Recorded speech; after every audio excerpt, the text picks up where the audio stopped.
leaders of the peace movement and 9/11 truth movement, issued a document called the Kennebunkport Warning. It came out of a meeting of peace movement leaders and 9/11 truth movement people who had gathered at the edge of the Bush family compound in Kennebunkport, Maine, for a strategy session. And the Kennebunkport Warning, you can see it on the internet at actindependent.org. That would be actindependent.org, along with other documentation, was simply a warning that the Cheney faction was obviously preparing to make a move against Iran, possibly in terms of a nuclear attack, but also conventional was possible. Usually an air attack was the likely scenario. And that it was almost certain that Cheney would attempt to cover this. And again, by Cheney, I mean the faction, not this individual. That the Cheney faction would try to cover the attack on Iran, either with a new 9/11 incident or with a new Gulf of Tonkin. The Gulf of Tonkin, of course, was the August 1964 fake event where the U.S. accused North Vietnam of firing on some U.S. ships. In November of 2005, the U.S. government admitted that that had been a fake, and they tried to blame low to middle level officials who were covering up for their own malfeasance. So the Gulf of Tonkin was a fake. Too bad if you died in the Vietnam War. Vietnam, of course, is one thing. 9/11 is the great war provocation of recent years coming out of the U.S.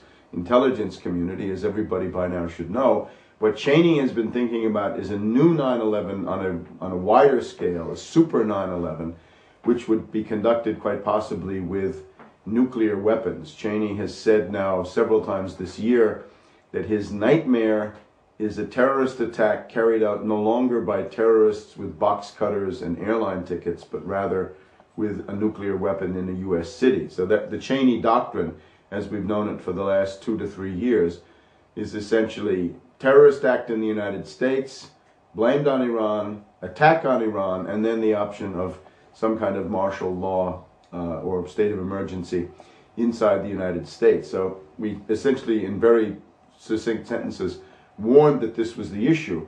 And the way you respond to that inside the U.S. is the immediate impeachment of Cheney for the purposes of war avoidance. In other words, not just impeach him for what he's done already, but for what he's planning to do. Keep his finger away from the nuclear button. Because once he's been impeached, it's easier for the loyal, patriotic military officers, and there still are some, or simply officers who don't want to die in Iran, that's fine too, to say no and to reject these illegal orders coming from these neocons. And that we have to tell people, tell world public opinion, that if weapons of mass destruction in a terrorist format go off anywhere in the world, you must not think that this comes from Al-Qaeda, Bin Laden, or any of this idiotic mythology, nor from Hezbollah or anybody else like this, but rather from Cheney, because he's the one who needs it. If you ask yourself who benefits, Cheney benefits from terrorism. He needs it like he needs air to breathe. So that was the Kennebunkport Warning. And as an intelligence document, it actually turned out to be rather accurate, because this was posted on the internet late in the evening on the 25th of August, Eastern Time, New York time. And it was therefore up on the 26th, the 27th, and the 28th. On the 29th, a B-52 intercontinental strategic bomber was loaded at Minot Air Force Base, North Dakota, with 6 nuclear cruise missiles, each one packing up to 150 kilotons, which means 6 or 7 times the Hiroshima device.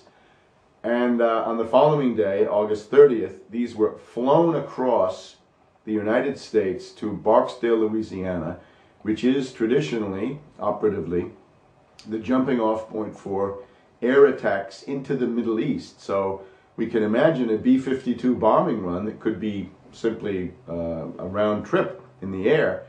Go to the Middle East, use these standoff cruise missiles, that adds an extra 2,000 or 3,000 miles to your reach, and then with mid-air refueling, fly back to the United States. Quite possible. So these cruise missiles were very likely intended for a nuclear sneak attack on Iran.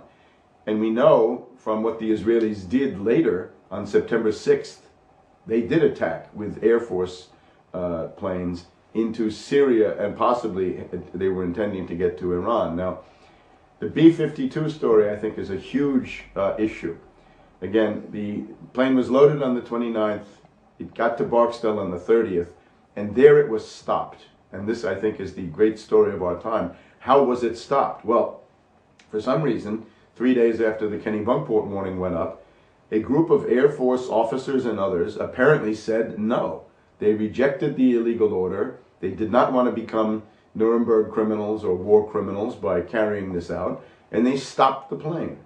There's then a period from August 30th to September 5th when we're not really sure what happened, but on September 5th, the Air Force announced that they had committed what they described themselves as the greatest security breach and management failure in the history of the United States Air Force, which means about 60 years, 6 decades of U.S. Air Force. This was the worst thing they had ever done.